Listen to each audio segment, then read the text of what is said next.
Yeah, let's talk. Hello and welcome to Fire in the Valley. We're here today, myself, Mighty Pete, and we're joined by the Brandon Tracy. Good afternoon to you, sir. Good afternoon, Pete. I'm happy to be here, man. Listen, it's fantastic to have you on. So welcome to the show. So first of all, Brandon, tell us where are you dialing in from today? I'm dialing in from Phoenix, Arizona. I'm usually back and forth between the city in Phoenix and the mountains of Montana. So I'm coming at you today from the desert in Phoenix, Arizona. Give us a heads up. What sort of temperatures are we talking? You know, it's actually pretty good now. We are having a hot day. It's 85. You know, it's October right now. So I left the cool fall crisp air of Montana for Phoenix this time of year, which is, you know, a little bit of a shock. But I like to just say that I'm chasing summer all the time. I'm chasing that 70-degree weather all year. I'm working on making that happen. Listen, this is all foreign to us. When you're from Ireland, it's like, 50 shades of rain. So it's like, yeah, this is That's right. In fact, I'm one of those things when it gets too hot, we're also running for the shade. So yeah, that's all cool. But listen, give everyone a bit of a background. I suppose Brandon is basically a co-founder of the BTG Real Estate and the Authentic Agent and host of the Authentic Agent podcast. So it's always great to have a fellow podcaster on the show. As a leader of a multi-million-dollar producing real estate team and national speaker and trainer, Brandon has worked with thousands of real estate agents across the United States on real estate, business development, and strategies to increase their performance and build professional trust by taking consistent strategic action. Awesome. I love that. You're a doer, right? I'm really getting this sense. You're a man that just rolls the sleeves up and gets it done. Is that a fair summary? Yeah, you know, I find a lot of solace in the action of life. To be honest with you, that's where I feel most comfortable. As a leader, we can be taught so often to delegate a lot.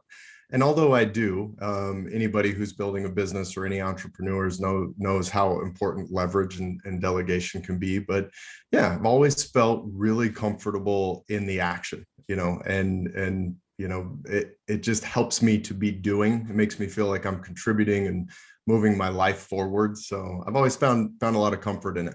Never shied away from the work.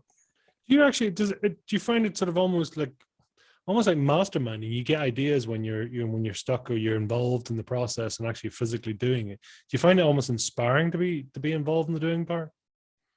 Yeah, I mean, there's so much that comes from the experience of doing itself, right? I mean, I love to wrap spirituality into the actionable parts of business, but you know, it's like try to explain somebody what an orange tastes like. You know, we can intellectualize that, and we can use all the words in the English language and every other language to try to describe what that orange tastes like, but you really don't know what it tastes like until you taste it. So I like to get in there and do a lot of that stuff and learn. And I think that's probably my favorite thing about just growth in general is you're always being challenged to learn new things and participate in those new things and learn from the failures and then evaluate and continue to push forward in new and better ways. So it's, you know, I love it. I think business in general is an incredible conduit for personal and professional growth side by side as that happens.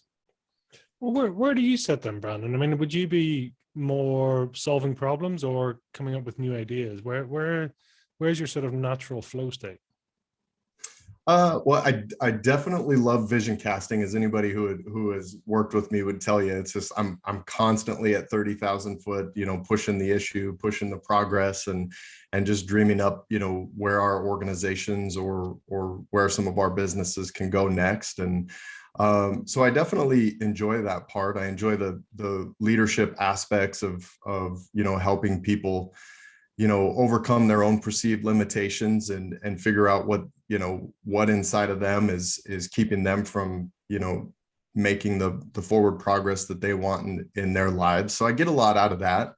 But at the same time, you know, I'm the kind of guy that will go out in my garage too and get the saw out and get the wood and get to making something. It's just, I find joy in pretty much all of the parts of business and life. It's just, I probably at this point in my career spend a lot more time in leadership and vision casting than anything else. Fine, vision casting. I mean, that's a new term for me. I mean, is blue sky thinking, vision boarding? Where's it? No, well, maybe. I guess it just really depends on who's using the word and what the context is. For, you know, for me, it's always really just challenging myself to figure out what's next for us and what's next for our businesses. And really, you know, not being afraid to try new things. I think we're kind of always pushing the limits and trying to figure things out. But when I vision cast, I usually vision cast under a framework for my company. And I really am focused on three questions that I ask myself. You know, I'll come up with a great idea. We all have lots of great ideas, right? So few of them actually push through to execution. But I always just ask myself, like, can I explain to everybody what I'm doing? Number one. Number two, why I'm doing it. And number three, what's in it for them, right? What's in it for us? What's in it for you? So when I'm vision casting, I usually am trying to really stick to that framework so everybody can have a clear understanding of what we're doing, why we're doing it, and what's in it for them. So we can, you know, rally the key people in any organization and create some clarity in what we're trying to accomplish and get them passionate about, you know, helping me or the organization do so.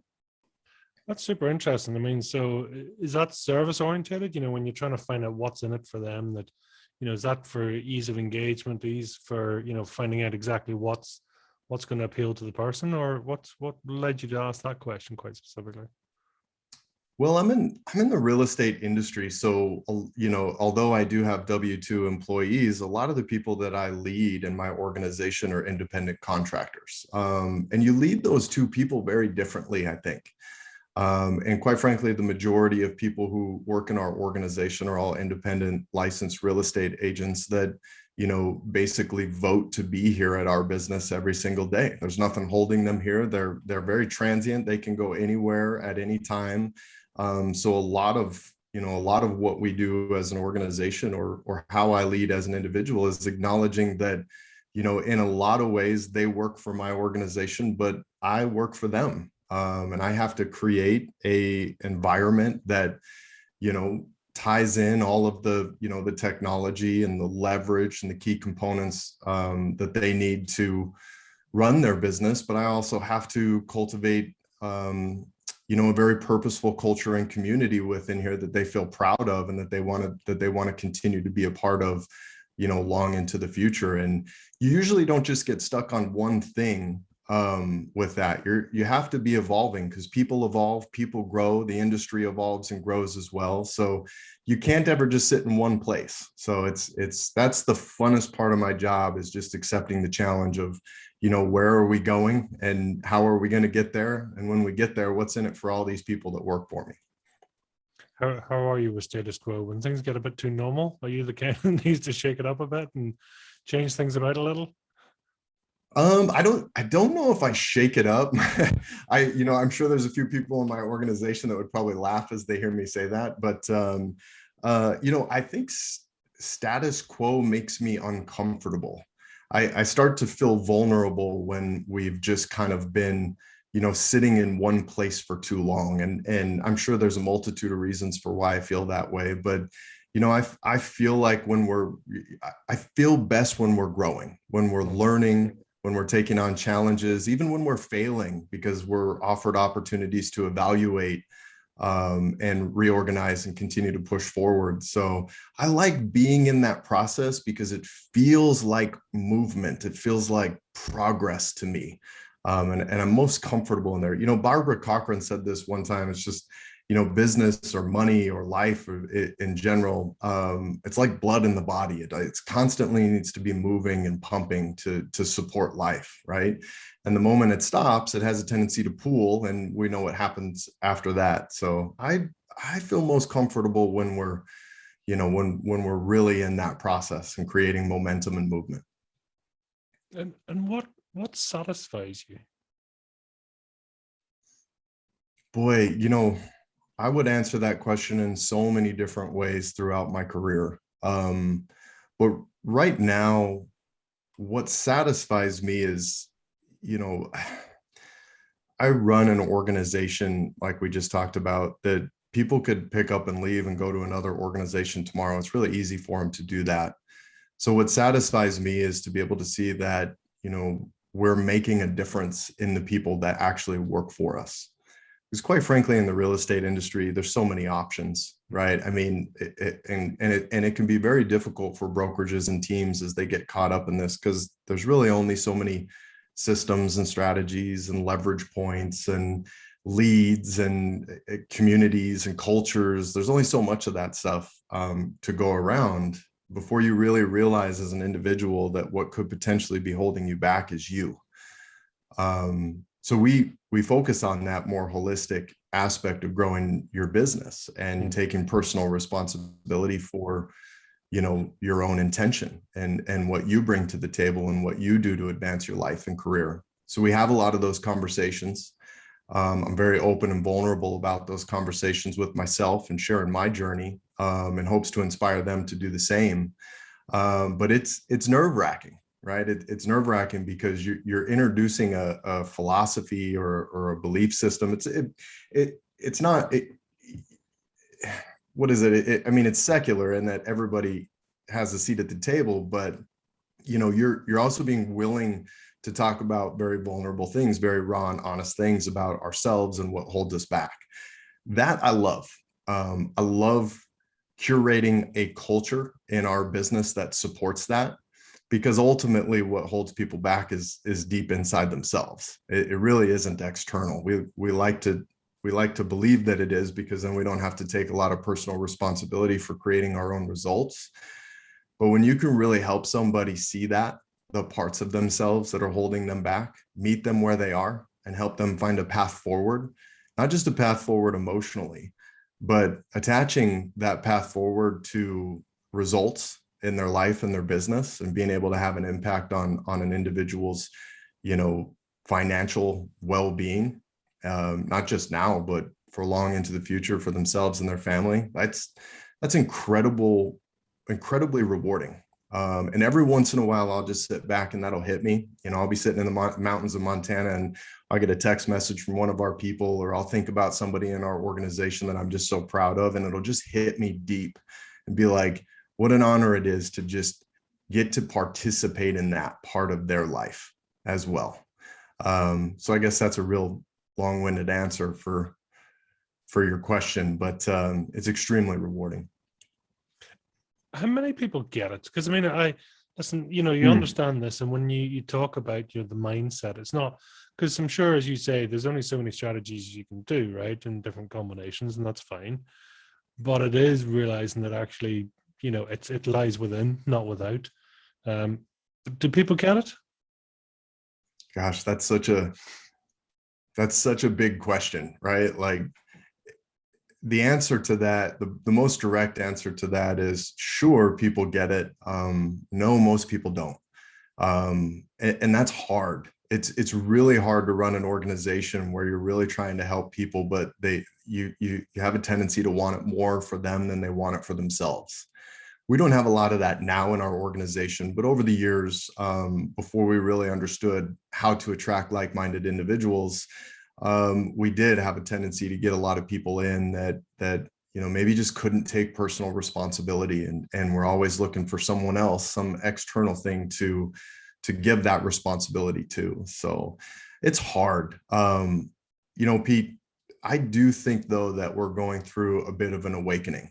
I have never had as many conversations as I have in the last even 6 or 8 months about just consciousness or personal responsibility, or what intention means, or you know, key interpersonal skills. Like, people are really starting to wake up to how powerful they are.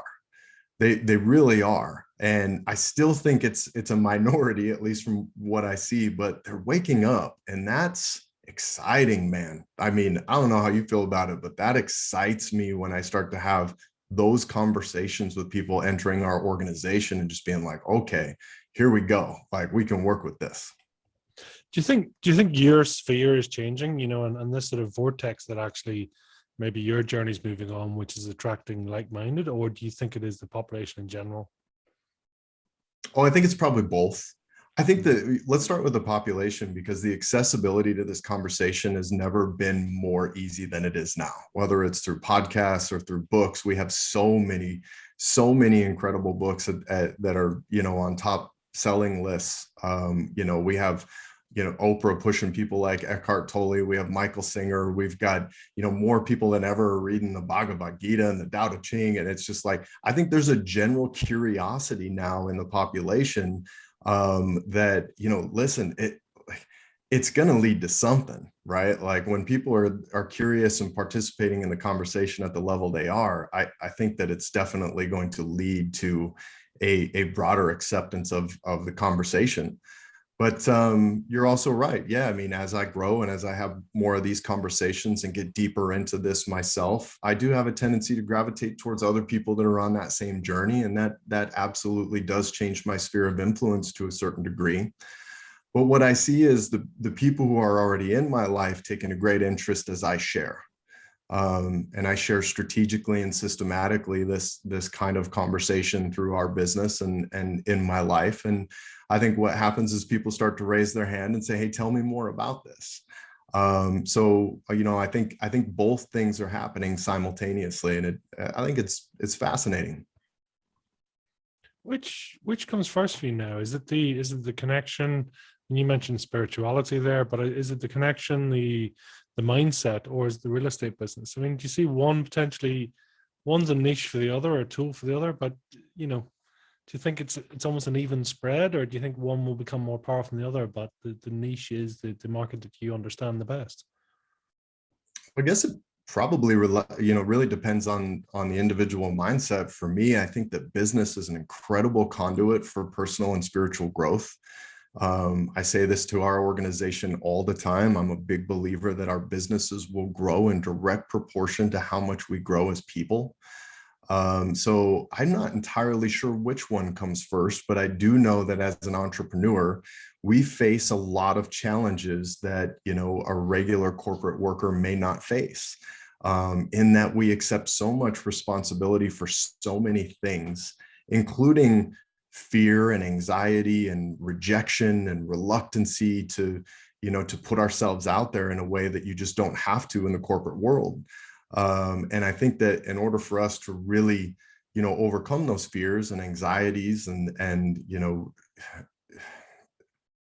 make our relationship with rejection a little bit better and overcome our reluctancies to, do the things in our business that make us really uncomfortable. I think that's where the spiritual conversation comes in. That's where we get really, aware of how we're feeling and why we're feeling that way, and really just getting down there and doing some of that inner work so that we can release some of those things, so we can get rid of some of those fears and reluctancies so that we can move forward, be the best versions of ourselves, build a business that, that feels good to us, that feels authentic to us.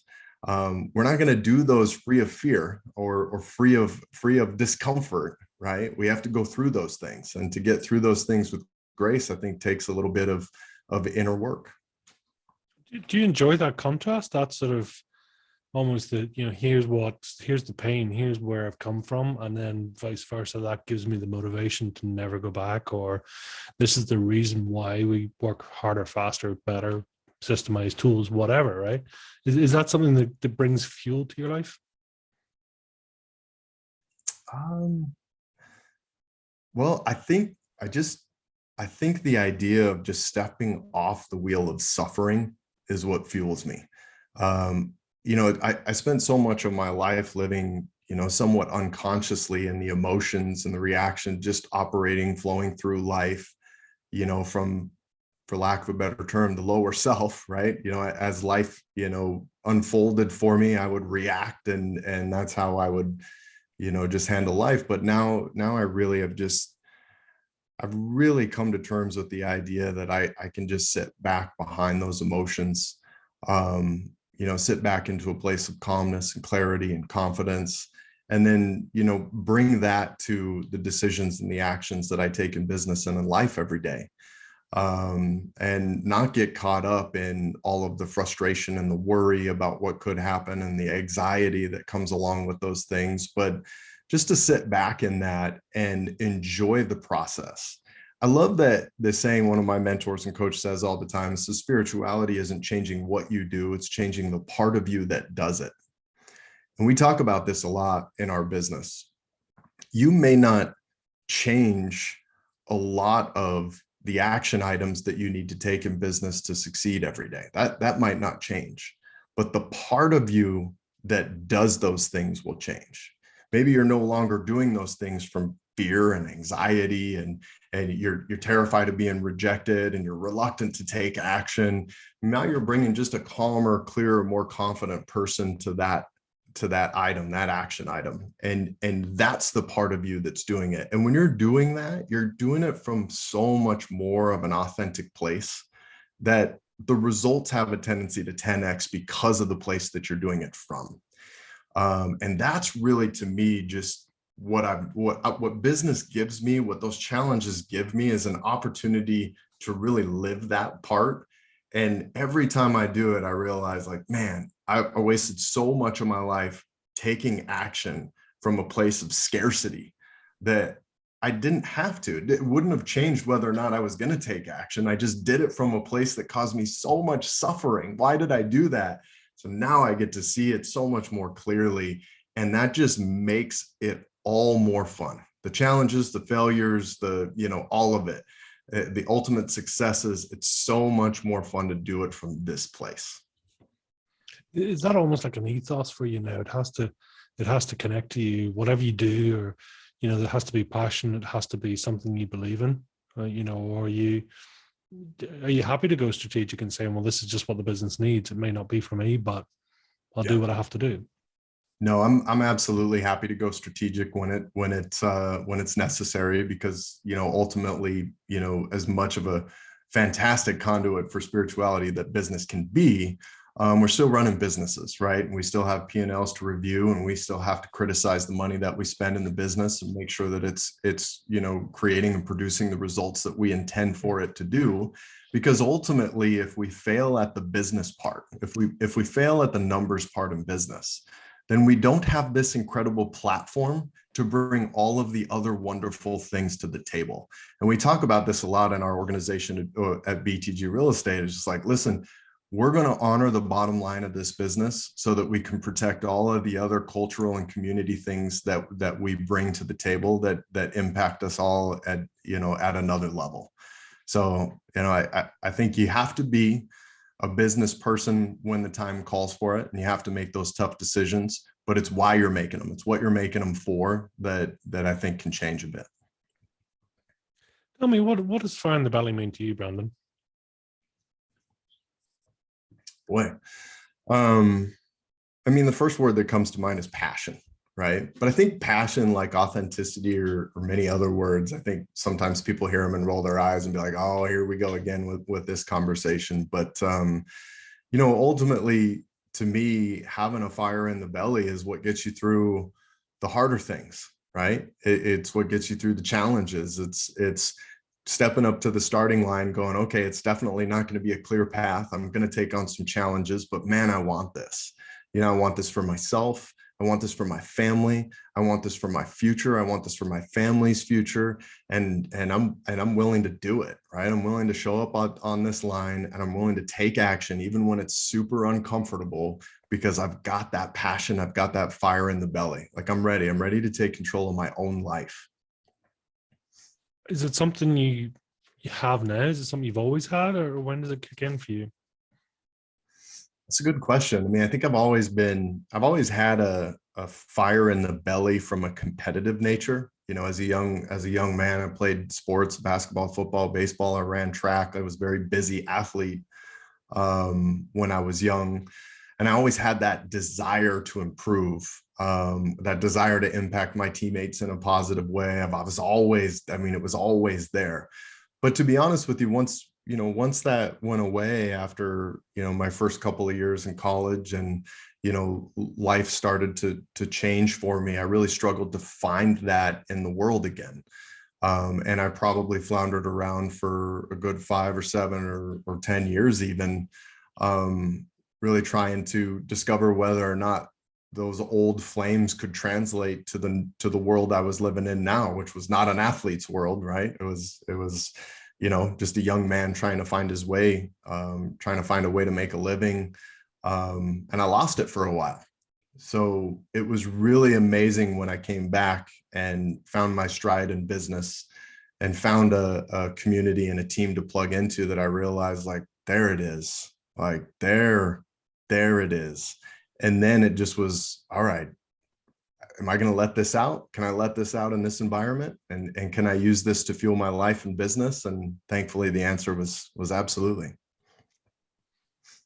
What does bring out the best in you then? I mean, that sort of, what sort of caused that change? You clear, was it a moment? Was it a pinnacle or a point that actually sort of flipped it and said, now's the time?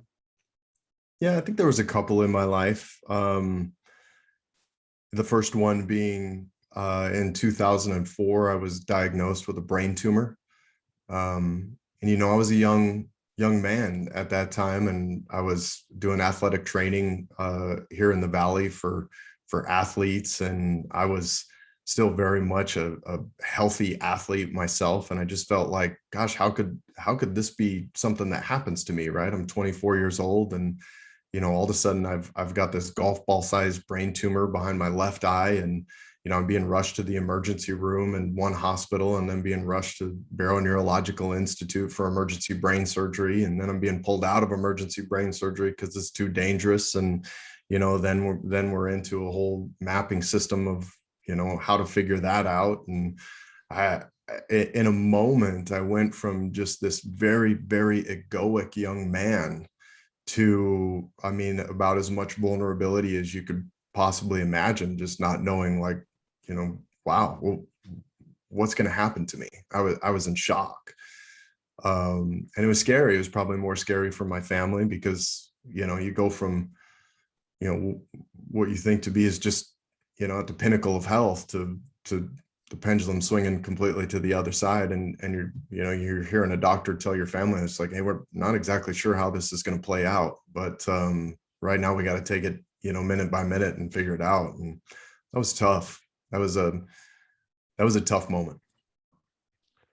How did that come about? I mean, that's a pretty significant thing to sort of stumble across. You say if you've gone from being quite athletic and driven and, as you say, ego there, there's a lot of testosterone, a lot of, getting out there.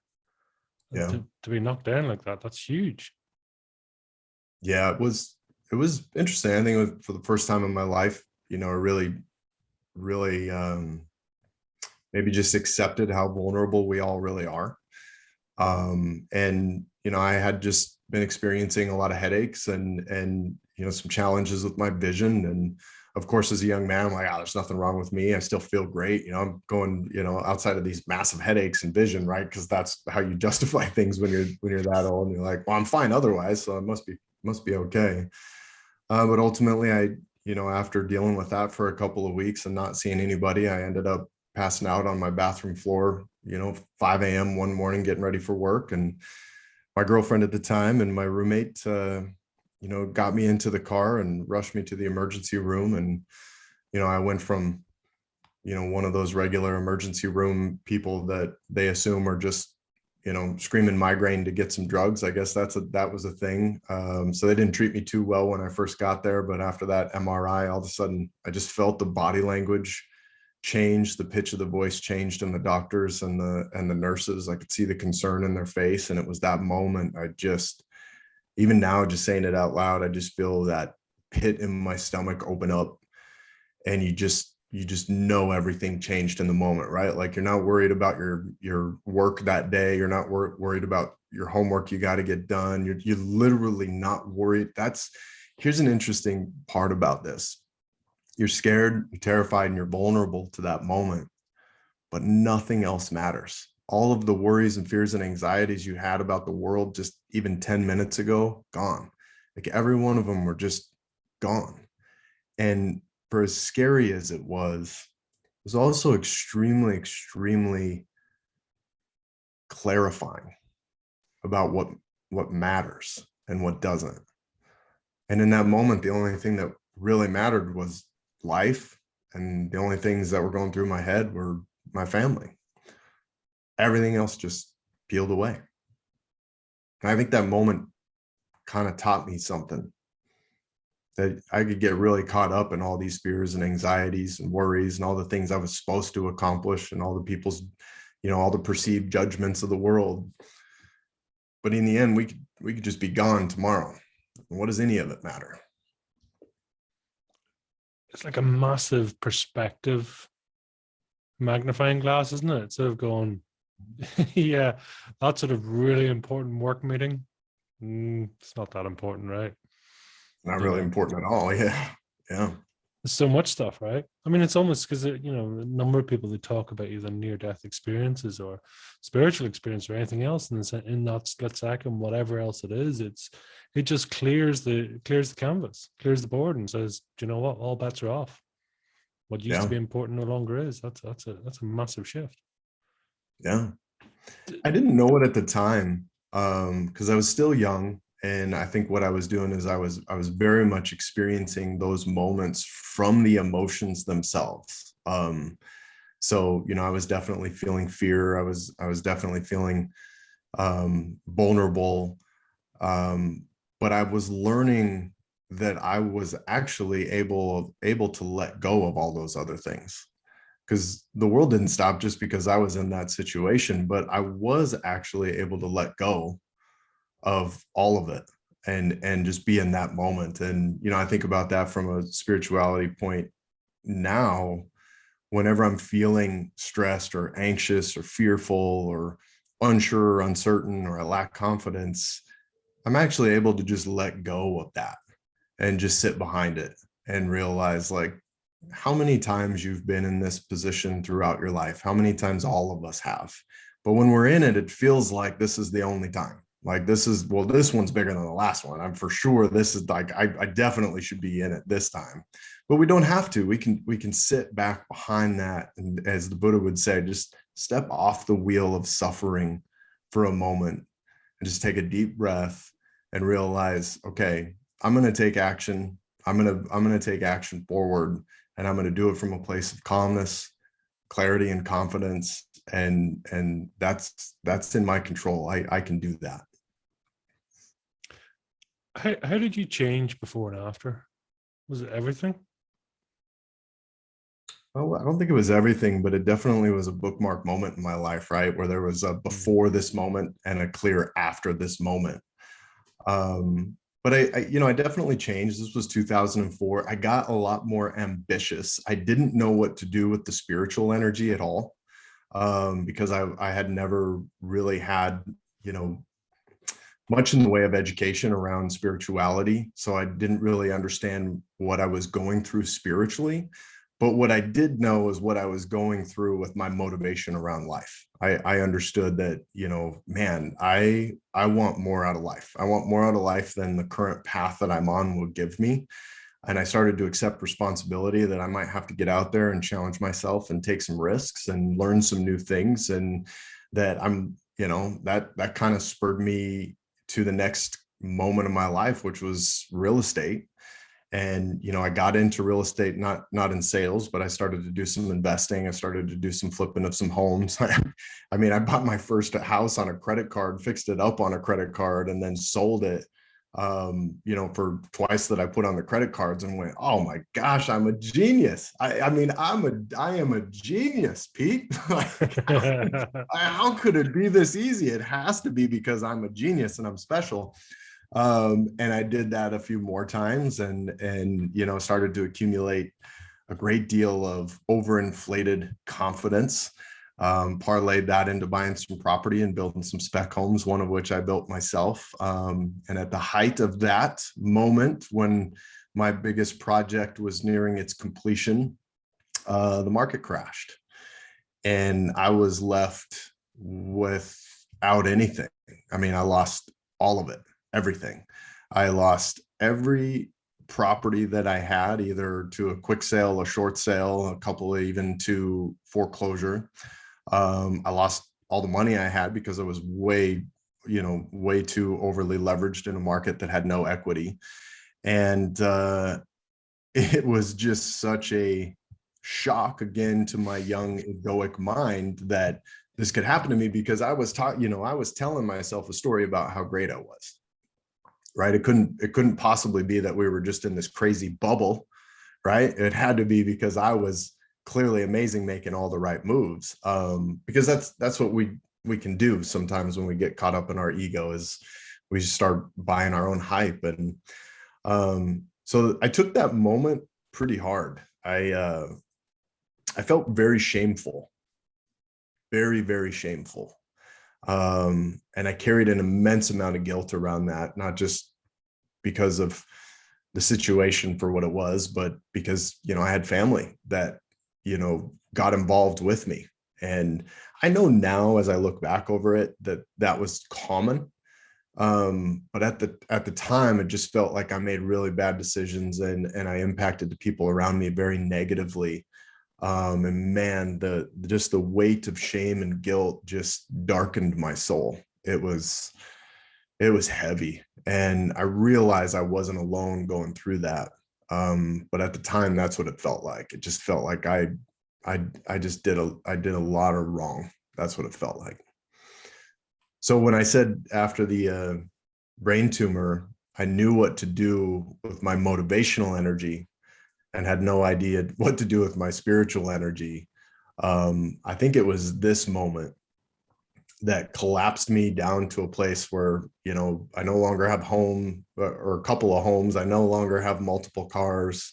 I no longer have all of those things. I'm now, couch surfing, houseless, spent a lot of time on my buddy's floor, just trying to figure out life with no income, no prospects, and a great deal of shame and guilt. And it was that moment someone turned me on to just reading a little bit about my own thoughts. What's my ego saying? What's that chatter in my left brain? And then once I realized that voice in my head, I think that was the first point in my entire life that I realized that voice in my head was actually not me, that I could separate from it, that I could separate from operating in the emotion, that I could pick myself up and start taking action, and that I didn't have to kind of live in that dark shame and guilt anymore. So I think that was when I finally figured out what to do with my spirituality. I could read about it, I could learn about it, I could figure out how does this impact my well-being.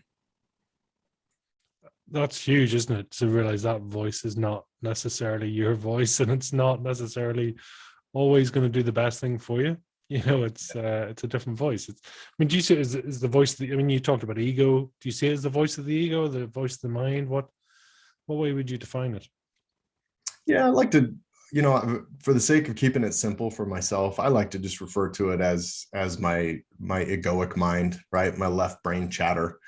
And just to remember and remind myself that those thoughts are not me. That's the ego and the fear and the scarcity and the storytelling and, the fear of the past, the anxiety of the future, all that kind of stuff. It's just it's a narration of life that is it. Just because you can hear it in there doesn't make it true, right? And once I realized I could separate from that I could sit behind that I could witness that voice, and that I could just let it go, I started to kind of maybe figure out who I was a little bit. Define for me, if you would, what spirituality means to you now. How can you sort of explain, or because some people will just different people have different definitions, right? So if you'd be kind enough to sort of tell us what it means for you. Yeah, sure. In the most simplest terms, I think that I define it as, not just it. I think the easiest way for me to define it right now is that spirituality is being aware that you're aware. And I know that that's kind of a brain teaser to a certain degree, but really that's what it means to me right now is how aware I am that I'm aware of what's happening outside, inside. I can sit in there and I can see now the connection between me and everybody else, and that I'm very aware of what's happening. I'm very aware when I respond from emotion, I'm aware of it right away, right? I'm aware that I don't have to do that. And I think that's the best way I can describe it is I'm aware that I'm aware. I'm curious then, I mean, basically you had the sort of the physical challenge, if you like, the body's put under stress through the tumor, and that's a life-defining moment, a changing moment. It's a stop. Then you have the mental challenge that precedes it, that says recession. This mentally it's broken you down.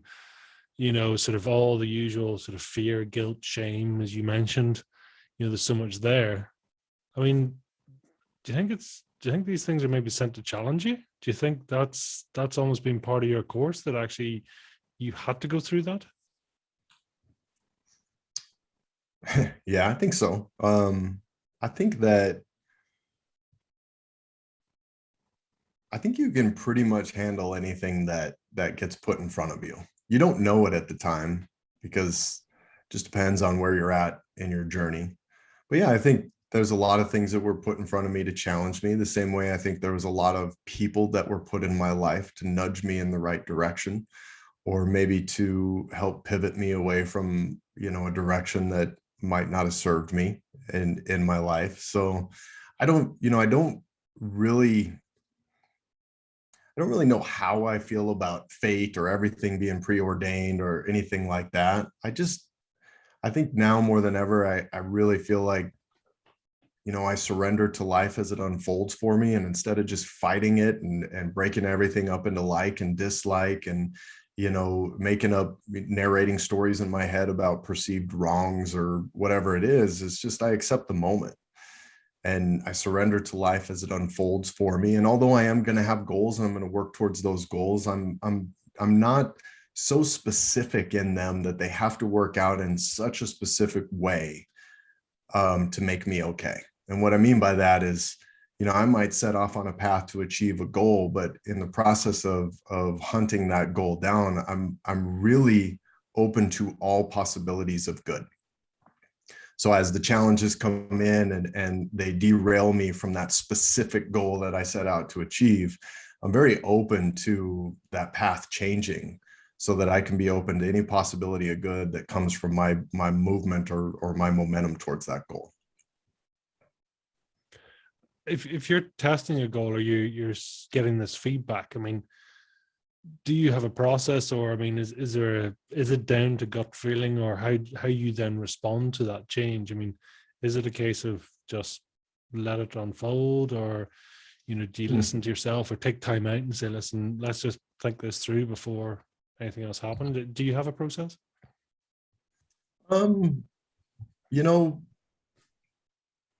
I try and just keep the momentum and keep the movement. We talked about this a little bit earlier. And of course I run it through a process. What am I doing? Why am I doing it? What's in it for them or me?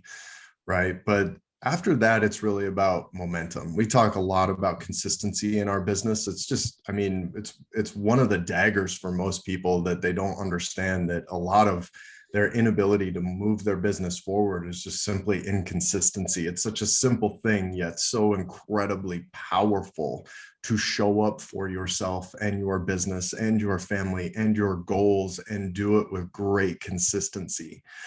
And the crazy thing about consistency is I'm not speaking in terms of hustle porn where we, go on and on about working 24/7 and grit and grind and all that stuff. I'm simply just, what if you treated your entrepreneurial journey the same way as you did a corporate job? What if you showed up for yourself from 8:30 to 5:30 Monday through Friday? People don't realize that if you do that, if you create that level of consistency in your entrepreneurial journey, that it is powerful. Imagine 8 hours a day, 5 days a week, dedicated to the pursuit of your own goals, really, truly dedicated to the pursuit of your own goals, not socializing or just taking time off or watching Netflix in the beginning of the day, but really getting clear on what you're doing and why you're doing it and what's in it for you and your family. So for me, it's maybe a stubbornness, but it's really about consistently learning, consistently growing, consistently staying in the movement of life. Because I mean, you talk, I mean, you have this, and it talks about this preparatory 8-phase system. talks about sort of helping business owners to focus on consistency and results. Can you elaborate a little on that? Well, consistency, I think, is back to a spiritual conversation, right? It's what's blocking you from being consistent. Like, what is it inside of you that is keeping you from bringing the level of intention to your life and business that creates consistency? And, are you willing to go in there and get raw and real with yourself about what that is? And then when you find out what it is, whether it's fear or reluctancy or a lack of confidence, are you just going to suppress that? Are you going to ignore that? Or are you going to remain open and go, okay, here it is. Here's the uncomfortable feeling that's keeping me from being consistent. It's keeping me from taking the action that I know I have to take to make changes in my life. Okay, our natural response is that feeling's uncomfortable. Let's go ahead and bury that back down so we don't have to deal with that. And then, let's go on, carry on about our normal habits and rituals that we do in daily life now that have brought us the results that we have in our life now. But the real issue is getting in there and saying, all right, I identify a very uncomfortable emotion or something inside of me, and I'm going to have to probably deal with that. I'm going to have to release this. I'm going to have to get, open and vulnerable about what it is, where it came from. I'm going to have to do the inner work to get it out of me, so that I can remove this obstacle from my life and business. And, just to specify, a lot of the things that are holding us back in business are not business related. They're personal. They're our inability to take on the challenges, the discomforts of actually growing the business. More often than not, like in our industry in real estate, what causes people to be so fearful, what causes people to fail, is their inability to be vulnerable, to put themselves out there, to articulate their value, knowing wholeheartedly that they could be rejected. Well, more specifically, knowing wholeheartedly that they will be rejected way more often than they'll be accepted, right? That's just sales. That's like, welcome to sales, right? It's you hear all the mumbo jumbo. Sales is a numbers game, right? You just got to do it. You got to make 100 contacts, blah, blah, blah. It's like, yeah. But in that process, there's an incredible amount of rejection. And what rejection is to most of us is a trigger. It's triggering a deeper emotional scar that we just haven't dealt with yet. And it sounds crazy to some people to talk like this.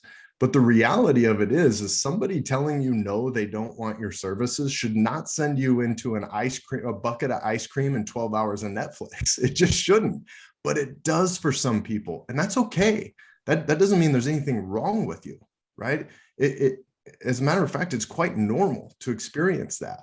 But instead of unconsciously flowing to the bucket of ice cream and the 12 hours of Netflix, sit for a moment and say, why? Where did that come from?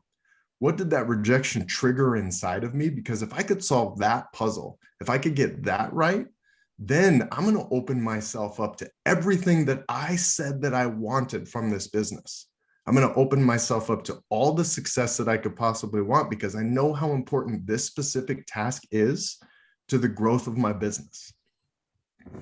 That's huge, right? I mean, but that in itself, as you say, it's a perfect explanation. And if you fully believe and passionately believe in what you're doing, and the reason why, as you say, it's not a case of going, they turn me down. It's kind of going, yeah, it's okay, move on. So, I know somebody wants it, so I just need to get there quicker. I just need to find the person that actually wants it. So we'll go through a number of no's to get my yes, right? And that's because a lot of what's coming out from here is the difference between the sort of the push factor and the pull factor. When you're young and egoic and all the rest, it's kind of, yeah, let's crunch the hours, and I got up at 1 a.m. and blah, blah, blah. And, I'm doing 44-hour days and all this great stuff and brilliant. And listen, when you have the strength and energy, and I did a fair portion of that myself, but there does come a time when you got to tap something else because physically you can't do it, or family or whatever else comes along. You've got to change gear. You've got to change your perception, right? Yeah.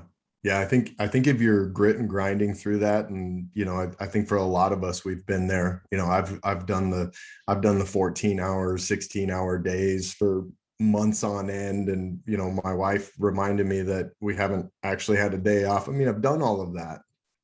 I don't think that I needed to when I look back on it, but nonetheless, I've done it.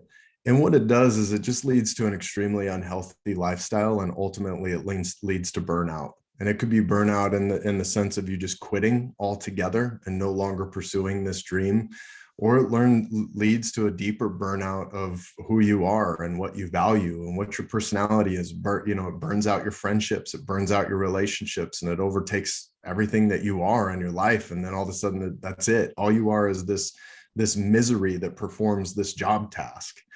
So yeah, I mean, I think that we've all kind of experienced that to some degree.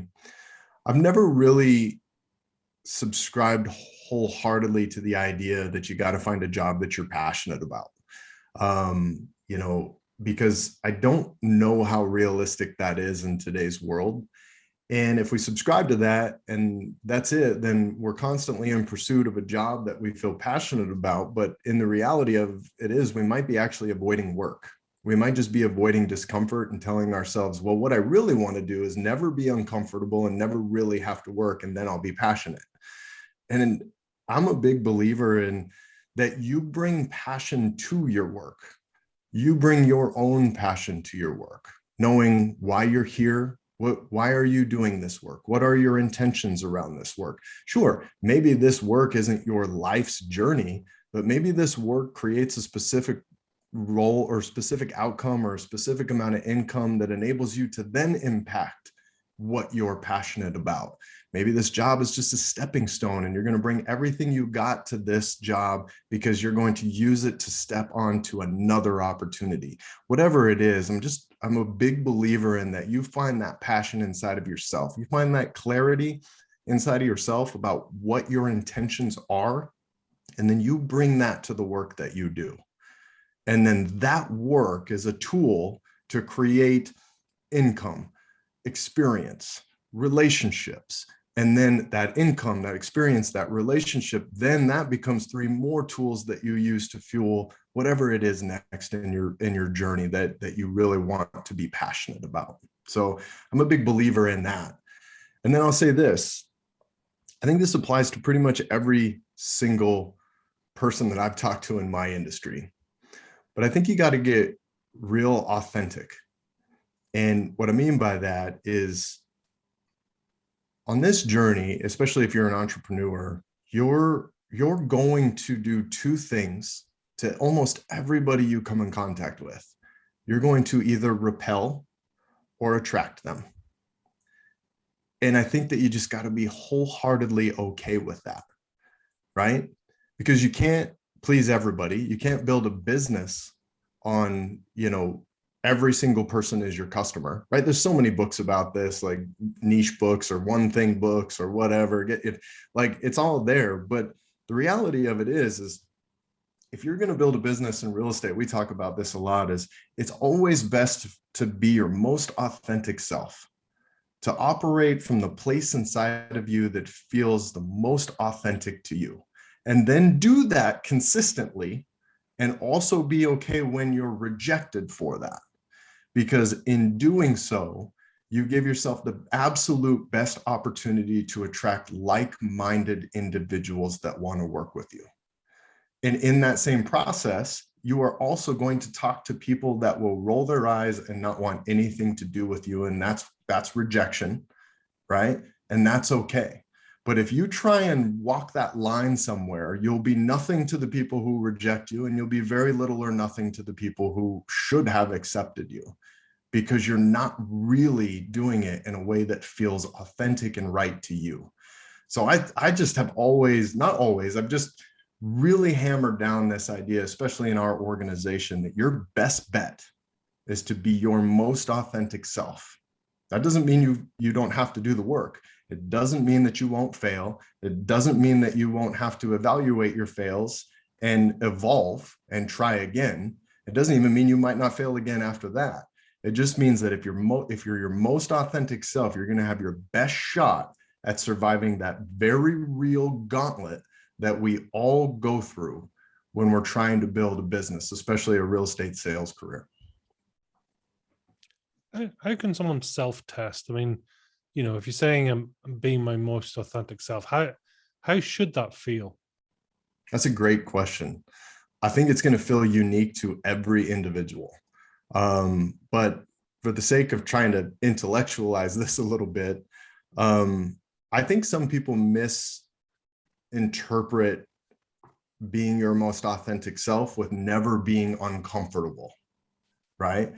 Like, you're going to have to take on the challenges of life and business, and you're going to have to learn, and you're going to have to gain experience. And the most of our experience comes from failure, right? So we're going to be living in that place a lot. So you want to just bring your most authentic self to that situation instead of trying to be something that you're not, and trying to, instead of trying to, play some personality or read some script that's not you, or say some line that's just like, this isn't the way I want to do business. Like, that's okay.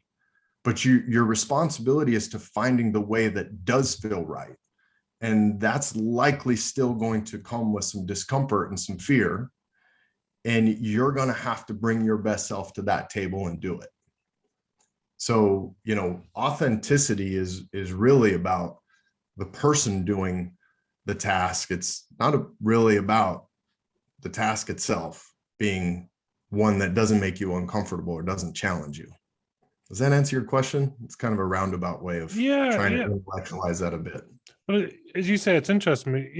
One question that's popping back up for me again is, I mean, passion or authenticity, which is more important, or is it just different places for different applications? Yeah, I don't know. That's an interesting question too. I know the more authentically aligned I feel with myself, the more passionate I do the job, any job that I do, right? Because I'm just letting go of suffering. I'm letting go of my fear and anxiety for whatever results I'm trying to create. And I'm just bringing my best self to the table. And that just frees me up to bring all of the passion and energy that I would naturally bring to something that I enjoy doing that doesn't challenge me. So, I don't know that there's any right answer to that. I think that might be different for a lot of folks. Because there's a saying, I mean, listen, it's banded around a lot, the usual sort of fake it till you make it, which is, I don't know, it's contentious and the thing, but where do you sit with that? I remember a young egoic me using that term, feeling pretty darn confident about it.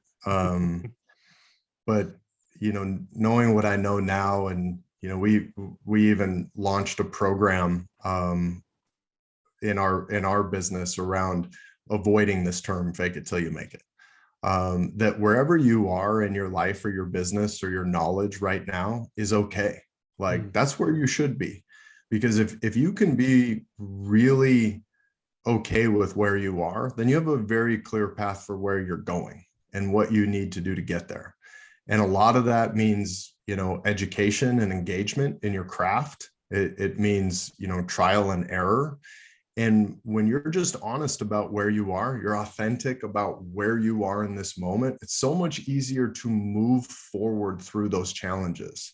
When you're faking it, the problem with faking it is you're telling yourself a story, right? That left brain chatter, that ego that we were talking about, that ego is telling you a story that you're somewhere that you're actually not. And it's very difficult to improve on yourself from that place. It's much easier and much faster to improve on yourself when you accept where you are and you get down to business about moving you forward instead of lying about it. Motivation, inspiration, transformation. Which is the way forward?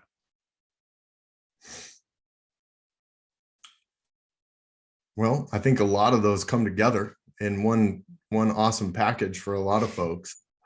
I think you have to be motivated to change no matter what, right? I mean, there's got to be a part of you deep down. There's like the pilot light that turns into the fire in the belly that has to be lit. So if we call that motivation, you got to light the pilot light. And then you fuel that with motivation and intention. And maybe that turns into the fire in the belly. Do you think everyone could have it? I don't know, Pete. Um, there's times in my life where I've said to myself that, I think that this is just something everybody has and it's their responsibility to tap into it. But there's a very empathetic side of me that looks at the world and sees the circumstances that people are faced with every day. And sometimes I think that maybe they have it, but they don't have access to it, right? They're in such a place where they just can't see that far ahead in life. And I've always grappled with this to a certain degree, because I've seen a lot of people come in, to our organization. I've coached a lot of people, and I think a lot of people have great intentions, but there's, some people just can't see it. They can't see their own level of responsibility to the situation. And I'm not entirely sure why that is. It's interesting. I mean, taking responsibility, would that be almost a core value for you? Yeah, I think so. I mean, I think it's important to follow through on things. It all just comes back to this conversation about consistency. I was never the smartest or the most charismatic or, any of those things really. But I was so consistent, and I showed up for myself and for the journey every single day. And I learned from my experiences. I learned from my failures. Listen, some of those just beat me down, and I wanted to crawl up into a little, hole for a week or a month and not be seen or heard by anyone. But, ultimately I popped my head back on the saddle, so to speak. That's a Montana guy saying, like, I think that's what you have to say. If you're from Montana, you have to say, I got back on the saddle at some point in your life. But yeah, I think it does. It just all comes back to this level of consistency. Like, I just want to try. I just want to keep trying. I want to keep movement in my life, and just trust that if I do those things, good things will happen. What do you want to be capable of?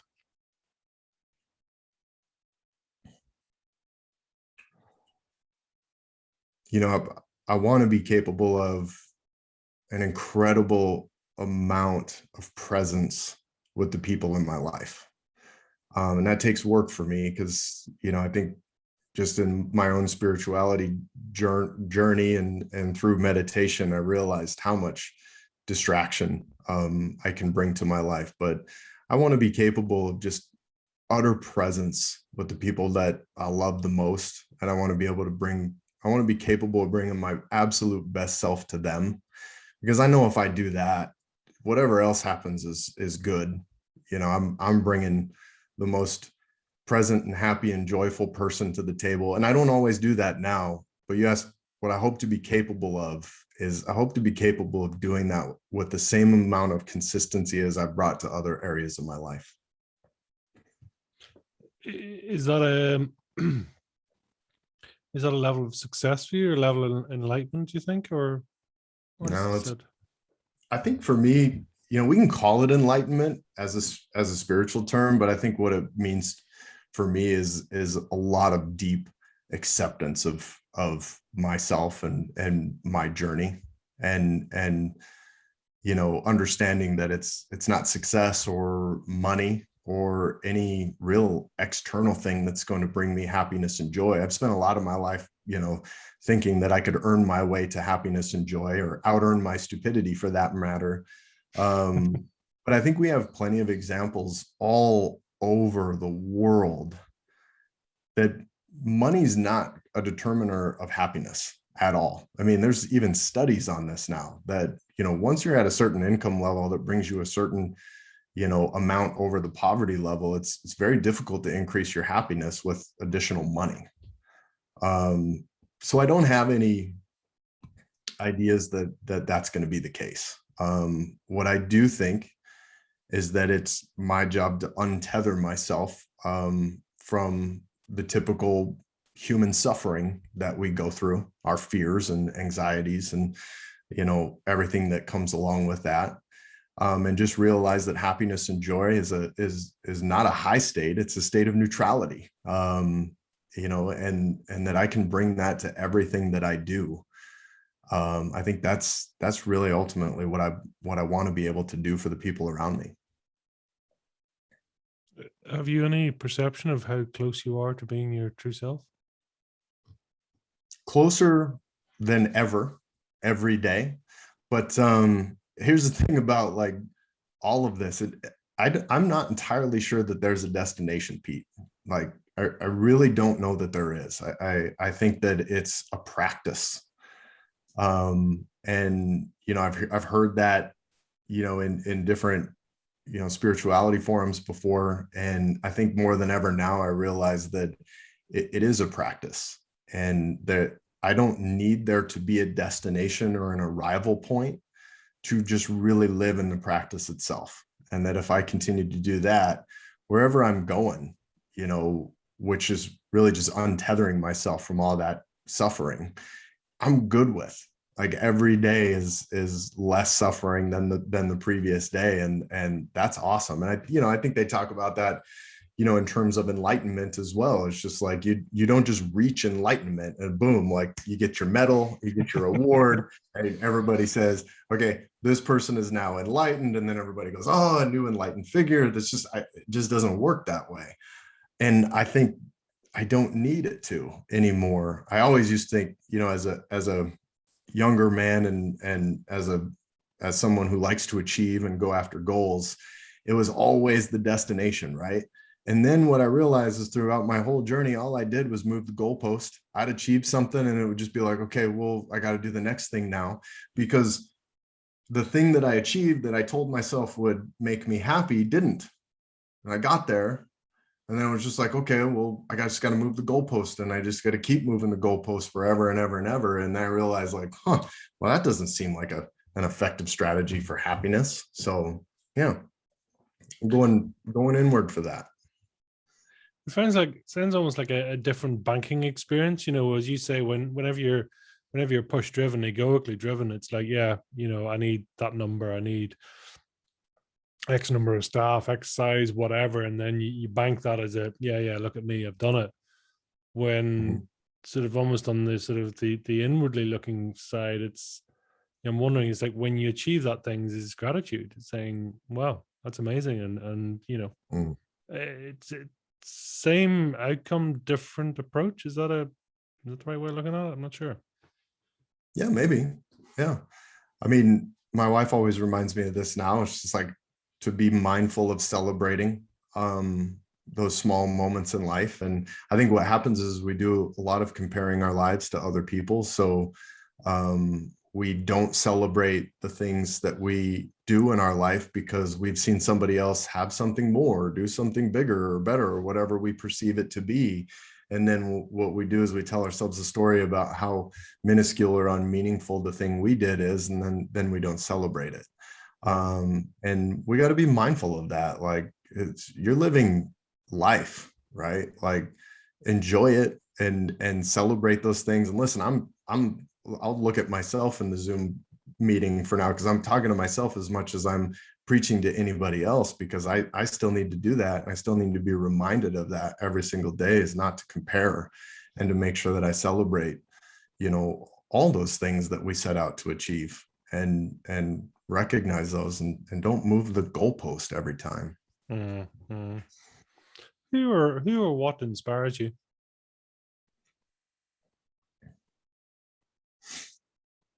Well, I get inspiration from a lot of places. The people in our organization inspire me. I love to be part of a team. I love to be part of a group. I love to see a collective hive mind grow with enthusiasm and make a positive impact on each other and the people they aim to represent. And all of that's wonderful. Nature inspires me. Believe it or not, I'm an introvert. I'm not eager to seek out big social situations. I'm not afraid to be alone. I love to be alone. It's where I completely recharge, and nature does that for me. Obviously, being a mountain kid from the from Montana, it's, that was a huge part of my life. So nature inspires me. Just walking in the woods in silence and just hearing the sounds of the world, without human interference is incredible. It's meditative in its own right, to just slow everything down for a moment and take a deep breath and realize how incredible this all is. Because it is. I mean, we're on a speck of dust, like flying through space at an incredible rate of speed. And it's just awe-inspiring to sit back and just see it for what it is in a moment like that. So nature's big for me. And then, of course, I have all kinds of mentors and people that I read about and that I allow to influence my mind and the way that I think and the actions I take in life through books and authors and all of that, like many of us do. Yeah, it's taking that time. I mean, that those areas of recharge for you? Is it the likes of the forest? Is it getting out and being active? Is that a sort of a recharge place for you?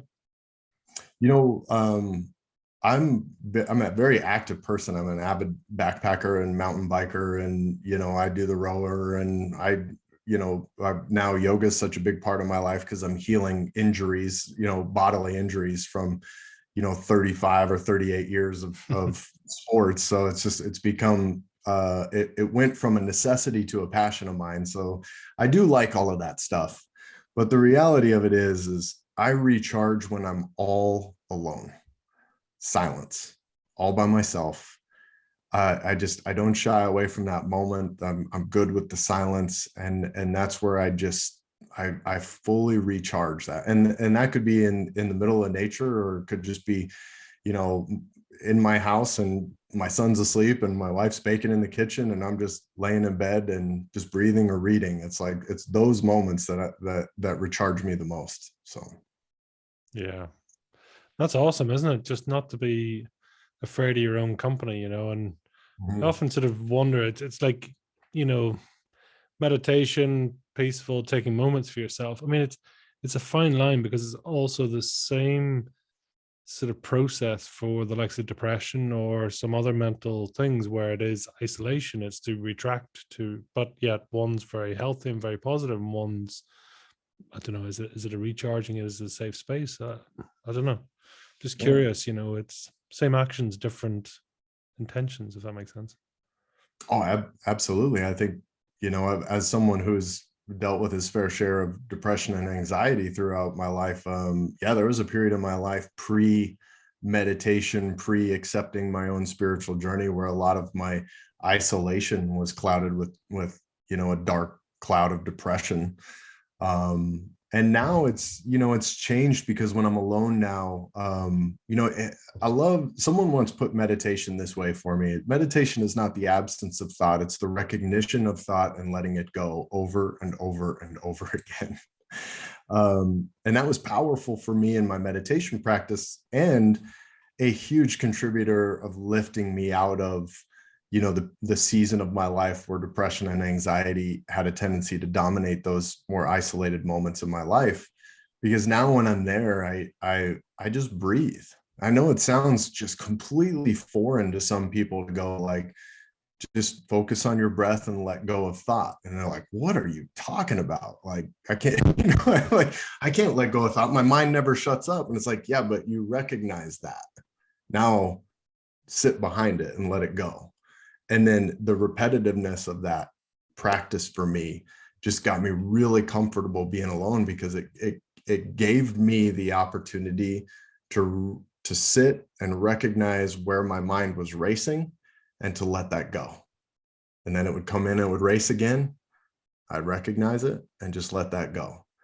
And my own isolation became the way that I could actually refuel myself, check myself where my egoic mind was running my entire life. It gave me those opportunities to stop, let it go, and make sure that I was taking action in my life from the right place. So powerful. I mean, and do you find that that's a place where you actually start to take on ideas and, oh yeah, your intuition and higher source, whatever you want to call it? There's a really interesting book called No Self, No Problem. It was written by a author. I think his name was Chris. I'm going to butcher the last name at this point, Niedhauser or something like that. And he really talked about, the merging of Western science and Eastern philosophy on this subject of left brain and right brain, left brain being the egoic chatter, where that voice is that narrates your life, that narrates the stories of the past and the stories of the future. And then the right brain, which is where, that creativity and the more artistic, passionate, emotional sides of us, lied for someone like me, lay dormant for many, many years.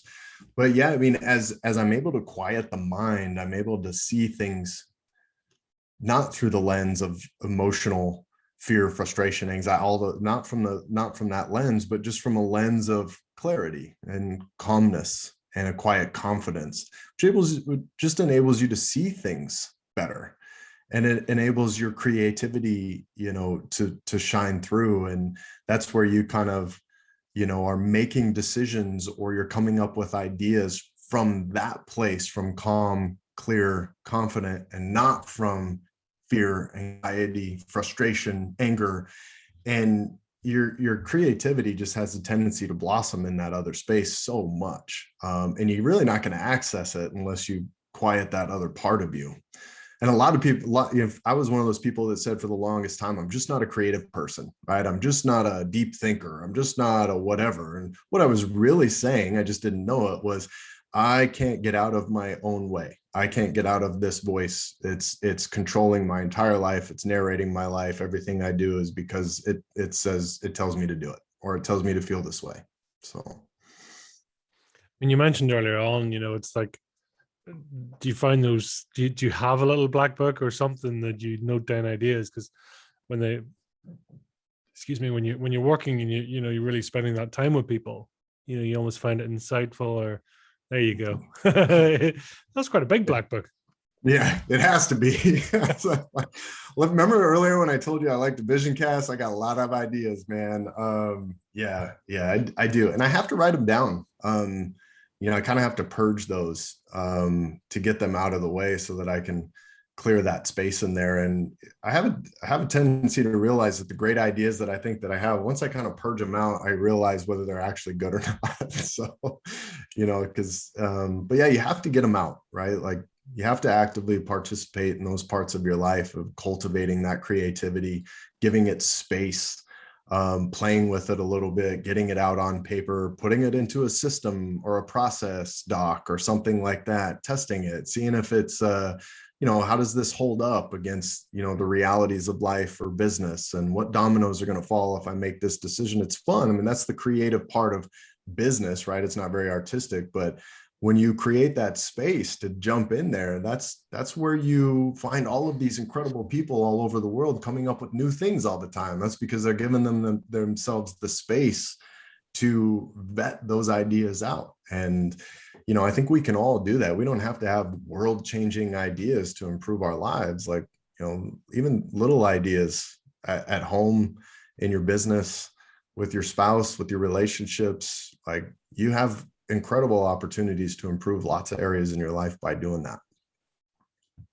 That's the thing, right? Because it's giving yourself that opportunity. That's huge. And not everyone's going to get that point, but it's giving yourself permission, taking the time, as you say, getting the ideas out of your head. And if they come back, or if they persist, then, maybe sort of that purging process, because I don't know that many do that, right? I don't think so. What it started out for me was, so I'd have these great ideas, and I can't imagine I'm alone in this. The more I share my own perceived inadequacies, the more I realize how normal they actually are. But what would happen to me is I would have a good thought or a good idea, and if I didn't write it down, I'd spend the rest of the night suffering, causing myself suffering, saying, "You're going to forget. You're going to forget this. And then I'm just suffering. I'm like, well, I could just write this down, and then I could almost tell my brain, it's done. I wrote it down. Like, we're not going to forget because I wrote it down, right? So, I mean, it's a simple thing, but it was really powerful for me. It's just like, well, I'm just going to take time, write it down, and I'm not going to suffer about this for the rest of the night. That's, it's huge. I mean, give us a bit of a glimpse. I mean, are you sort of straight lines, nice neat points? Are you crazy? Because I mean, you talk about vision casting. I'm imagining big squiggly lines and cloud diagrams and all sorts of crazy stuff. Or where do you sit in the sort of, how tight is your handwriting? Is my real question, I suppose. Oh, well, my handwriting is not that great, but you know, so I run a real estate team, right? And running a real estate team is it's not a massive organization. It's at best it's a medium-sized, business, and for the most part, it's pretty straightforward. So when it comes to systems and leverage and having an impact on the people that are working for you, what I find is the simplest approach is the most effective. Our industry does a terrible job. It's very exploitive in the way that it's constantly giving agents or people new things to focus on every single week. And what's happening there is we're so insecure about the value that we're bringing these independent contractor workers that we just throw perceived value at them left and right. So it's perceived that we're giving value. So the approach that I take is, we certainly try some things and we certainly push the envelope, and we certainly fail at times. But ultimately, what we're trying to do with the business is impact our agents directly in the way that they acquire new clients and the way that they serve those clients.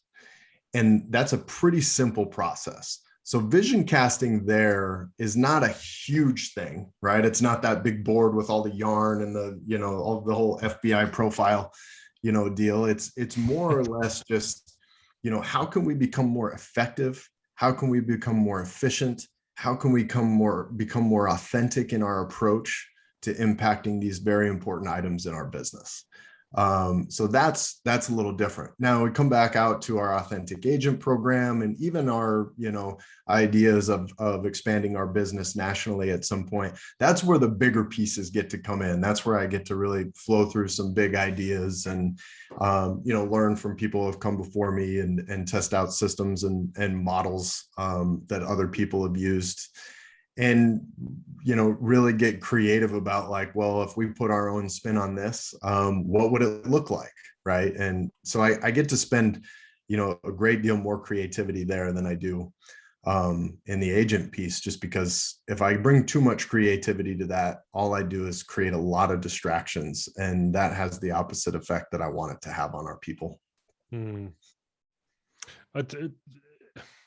There's so much there, I think, in terms of, as you say, it's that purging process, but also be mindful, because you can overload, you can over incentivize, it's just distracting. It's kind of going, how about doing 3 things really well as opposed to 33 things and kind of half do some, and you just disappoint and annoy yourself, really, isn't it? It's proportionate. Yeah. And we're lucky. We have some wonderful people on our team that will tell us if we're messing up, right? They'll tell us if we're like, hey, we're throwing a lot of ideas out there. We're not exactly bringing a lot of these over the finish line. And, we usually keep it pretty tight, certainly tighter than the industry standard does with those things. But we also want to create some transparency and really challenge our organization to think through ideas of growth. And some of them don't work out. And that can be frustrating for some. And in an organization, even if everything else is going well, but you're not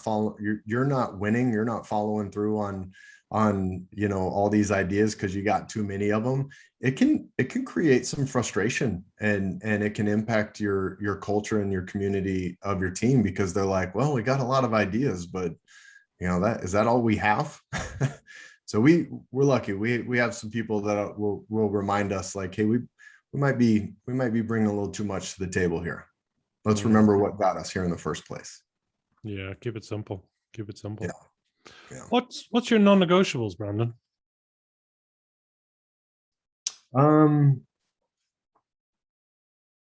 Has changed a lot over the years. Thinking about what they are today, I want to feel good about what I'm doing. It doesn't mean that it has to be comfortable, but I want to feel good about it, and bringing it back to what are we doing? Why are we doing it and what's in it for me or the people that it's meant to influence. That's a non-negotiable for me.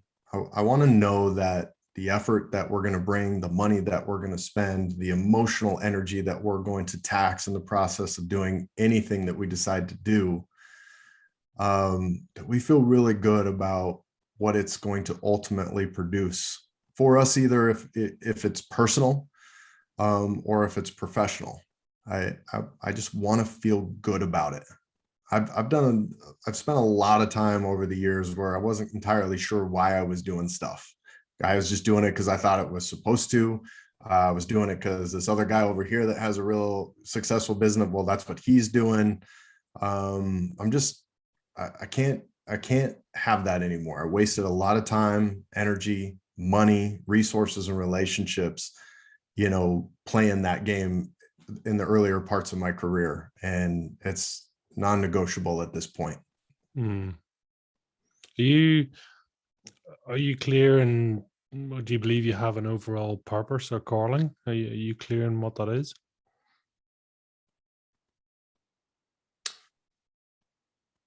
No, I'm not clear. Yes, I do believe that I do. But I think I'm still working that out myself. I know that, I've got a great deal of passion for what I do, and I love, the platform that we have to impact people, and that's great. And I don't necessarily think that I have some grand calling that's going to change the world, but I know that I feel that there's something there.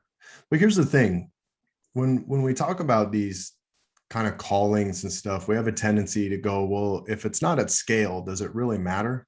Right? If I'm not impacting thousands or millions of people, is it really a calling? Yeah, I mean, hell yeah, it is. Not to get too wild on you, but like, I recently went through a past life regression as just part of my spiritual practice, and just generally being curious about, the things that hold me back, and my perceived inadequacies. And I came out of that, spare you the details, but I came out of that realizing what an incredible honor it is to raise my son. Like, not just, I'm a dad and I love my son, but like, what an incredible honor it is. What an incredible honor life is. Like, regardless of where you are at, and how you evaluate life, it's a gift, man. Like, it's an incredible gift. It doesn't always feel that way because we get caught up in the day-to-day and the emotions and the frustrations and keeping up with, life, and we can forget for a moment just how incredibly freaking special this entire thing is. Like, it's nuts. If you really just sit and think about it, it's absolutely incredible. So I think that there's, I have a calling to just, it's somewhere in there. And that might just be for my immediate family. It might just be for my son. It might be for my business. It might be for something bigger. Quite frankly, I'm open to all possibilities of good. Fair play. I appreciate your honesty in that and authenticity. I mean, I know that's a big thing for you. It's have you had many past lives, do you know, out of interest? Well, I've had one for sure that I know of now.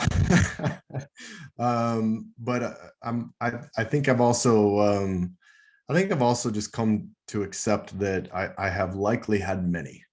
Man, you would ask me that a year ago and I might have rolled my eyes. I really might have rolled my eyes, and I think my ego would have been putting up a barrier of just like, oh God, here we go with this nonsense conversation.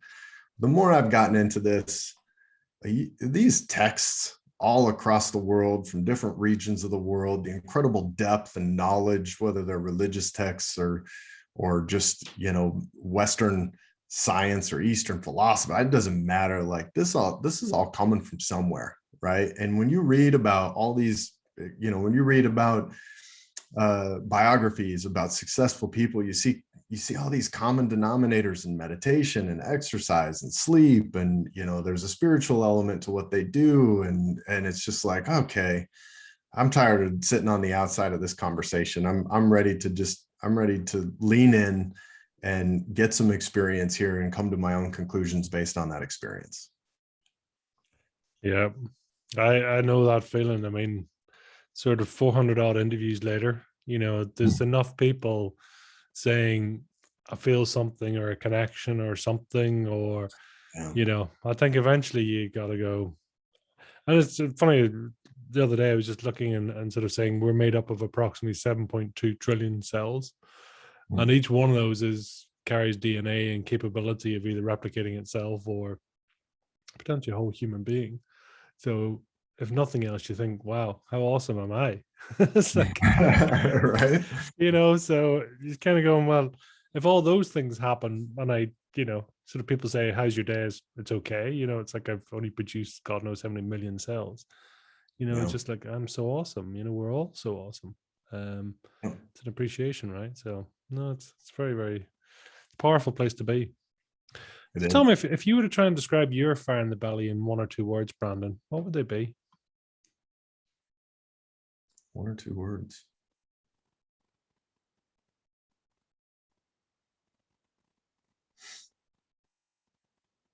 I'm curious. I'm incredibly curious about life right now. I can elaborate, but I think it would be I'm curious because I really, I mean, I've never been more curious about life. I've never been more curious about people or relationships or spirituality or business or personal or professional growth. I'm incredibly curious now. Sometimes to the point where it completely overwhelms me. I have stacks of books where I'm just like, okay, I got to get to these, right? And then I got to remember, like, you don't have to get to anything. You just take it as it comes, right? And you're not trying to rush through all of this stuff. So my curiosity can overwhelm me at times, but it's also like I've never felt it before. Never felt it this powerful at any point in my life. I've never been this curious. Wow, that's a Yeah. beautiful place to be, right? Yeah. What is it? The childlike wonderment. I think that someone described that to me the other day, and I thought it was a beautiful way of looking at it. Is just be curious, keep doing what children do. Yeah. Well, I told myself for such a long time, Pete, that I wasn't a good student because I wasn't. I wasn't a good student in high school. I struggled. I struggled learning in that way. I struggled through college and really maybe up until I was about 30 years old when things started to change and I started to really just develop an insatiable appetite for reading. And then reading turned into an appetite for retention, and retention turned into an appetite for putting into practice what I was learning. And then all of a sudden I woke up one day and went like, oh, the story I told myself about not being a good student or not being a good learner was all nonsense. Like it was a story, it was a narrative that I subscribed to. And once that changed, it just opened me up to so many more possibilities, so many more experiences. I gained empathy, I gained knowledge of people and models and systems. I just realized that there's a whole world out there to learn from. And it was really a joyful process to jump in there and do it. Yeah, it's different energy change, right? It's just different. You're choosing to. You're welcoming the opportunity as opposed to the ego. The egoic mind says, "I know this. What do they know? Mm-hmm. I've done this before. What can they teach me?" It's Yeah. beautiful. Yeah.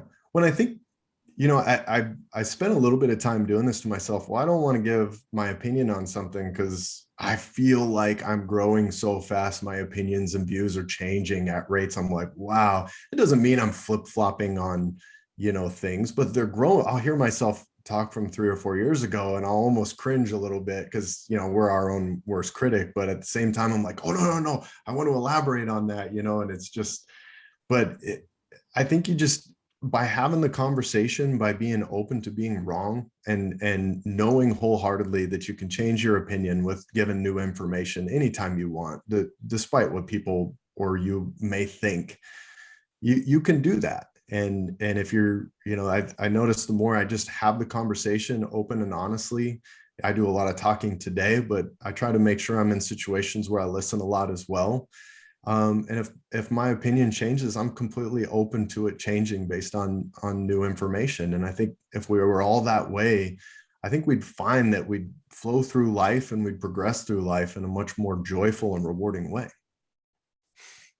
It's, as you say that, I think it just resonates so strongly with me. It's the more I hear, the less I have to say.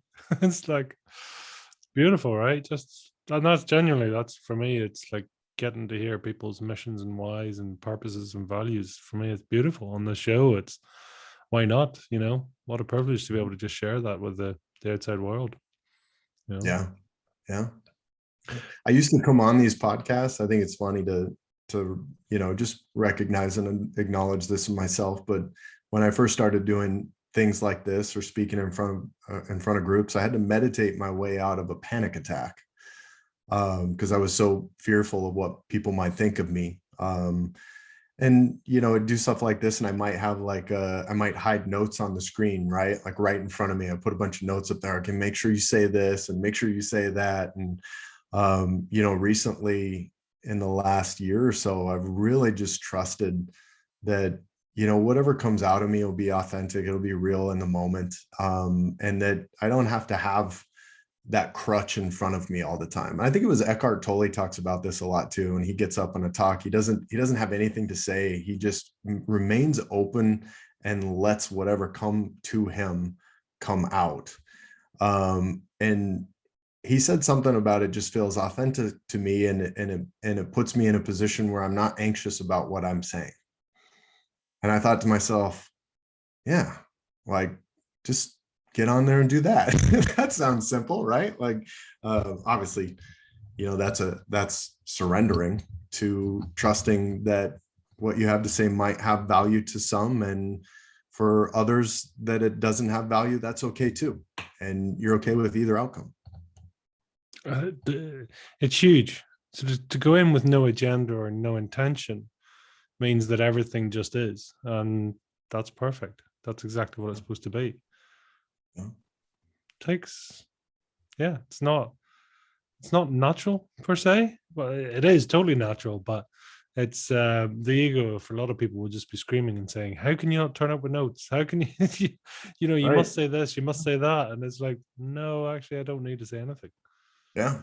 I got that way on my podcast for a little bit, Pete. I actually stopped the podcast for a little bit because I didn't feel like I was bringing my most authentic self to the table. We had settled into a system of producing that podcast. And although we were getting great feedback from people that were listening, I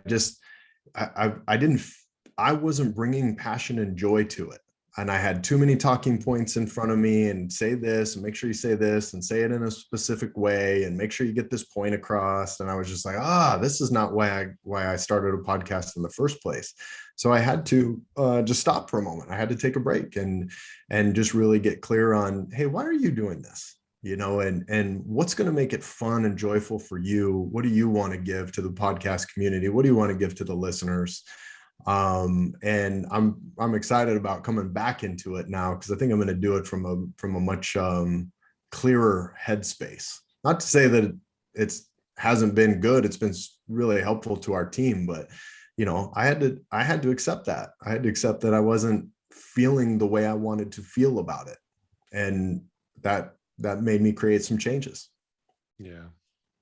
That's the name of your podcast, really. It's all about being authentic, and that's right. That's huge. As you say, and fair play to you for acknowledging that, recognizing it, and saying, listen, there's work to be done here. That takes strength in itself. Yeah. So tell us, where can people follow you? So your podcast, the Authentic Agent podcast, where else can people follow you, track you down, hunt you, stalk you, any of the above? Oh yeah, that sounds enticing. For the most part, I'm on Facebook and I'm on Instagram. I don't engage much on Facebook. I on purpose try to stay off a little bit, but Instagram's quite different. And you can find me at Brandon E. Tracy on Instagram, Brandon Tracy on Facebook. And yeah, we have our Authentic Agent podcast. We also have the Authentic Agent courses launching at authenticagent.com.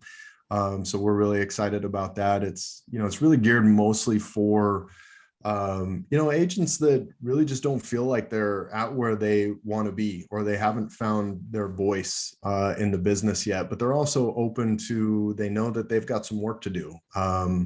So what we wanted to do is wanted to create a course that they could plug into and have it be extremely, extremely affordable, and have them be kind of introduced to a philosophy of doing business in real estate that feels authentic to us and feels like we should share with them. And it could stem from everything from, not just your typical database conversation, but, how do you talk to people in an authentic way when it comes to business? What does it mean to be vulnerable and authentic, but still professional in a conversation, or asking somebody, that likes you and loves you, to have trust and confidence in you as a professional, right? And really trying to help people understand that, we're not just salespeople, we're consultants, and we have a responsibility to our business and tracking our business and putting systems and processes together that help us magnify the best parts of us and provide the best value that we can. So we put together an 8-part series that just kind of gives people some insight to the way that we've done it. We're pretty proud of it. The truth is, we'll do 500 units this year as a real estate team. We'll sell 500 homes, and we'll do that without any, we don't buy leads. We don't do any of that stuff. Everything for us is relationship, nurturing, communicating with the people that matter most to us in our lives, and making sure that we take all those people that like and love us and build trust equity in them so that they can have confidence in us as professionals as well, because we owe that to them. And that's just so much easier for business too, isn't it? You're better to have 500 authentic, genuine relationships than 1,000, 2,000 that are semi-warm, some good, some not so good, and it's exhausting, totally exhausting. It really is. And it's a shame that we've exploited people so much in our industry to believe that they have to buy all these leads and they need to have thousands and thousands of people in a database. And, for those of you who are interested or unaware, it's like, just go back and read Dunbar's 150, do some research on Dunbar, and the power of, a few relationships magnified over time can create incredible, incredible results. So, thousands and thousands of people is intimidating. It's intimidating for anybody to think about managing those relationships, but managing a core number of relationships that magnify, 3 or 4x results in your business, like, we don't think of how powerful that can actually be, especially for someone who's selling, just a few homes a year, selling 12 or 18 homes a year. The path to 36 or 50 or 100 or 500 is not through buying your way there. It's through building, key relationships, building trust equity in the people that matter most, doing it systematically, as if you're doing it on purpose because it's your business. And I don't think we give enough credence to how powerful and how absolutely true that is. The problem is we can't really exploit that for huge gain. You can't exploit it and sell it for hundreds of thousands of dollars across, lots of platforms. So very true. Random question. What age do you feel that you are? What age do you think of yourself as? That's funny, because I'm 40 today. Oh, congratulations. And I see myself being, or no, I'm it's not my birthday, but I'm 40. I'm 40 years old now. Appreciate that though. I look at myself in the mirror and I see myself changing. I see my skin changing. I see my hairline changing. I see my body changing, but the eyes, like what's behind there, there's still a 25-year-old me that's just sitting there, just, right there behind all of it. So I still feel in my mind like I'm 25. Now my back feels every day a 60-year-old back. But I'm making changes there to help. So yeah. It was amazing. It's always funny. We think of ourselves as a certain age, and that's our point of reference. It's just curious. There you go. Is there a final thought you'd like to leave our listeners, Brandon? I spent a lot of my life thinking that in a lot of my business thinking that I had to be somebody else to succeed in business. And we all have people in our industry or people that we look up to, and we feel the pull to mimic them. And although we do want to repeat systems and models that have been proven to work, for a lot of us, someone just needs to tell us that we can bring our most authentic self to those systems and models. And through bringing that person and the consistency to those things, you can build a business that feels right to you. And you can do it in a way that it's certainly going to challenge you, and you're going to be uncomfortable, and you're going to have to learn from your experiences and your failures, but you can do it in a way that feels good. And I wish somebody would have told me that 10 or 12 years ago. And I wish somebody, that had done it, especially, would have told me that it's doable, because I would have had a hell of a lot more confidence in moving down that path. And I would have wasted a lot less time trying to be people or things that I wasn't. Mm-hmm. So I think people should just know that you can absolutely bring your most authentic self to any system and model, bring your consistency, and you can do it in a way that feels joyful. Beautiful. Beautiful. Brandon, it's been an absolute pleasure having you on. Thank you so much. Thank you for sharing and being so open with us. I really appreciate you. Thank you. Likewise, Pete. I had a blast. It's awesome. Till the next time.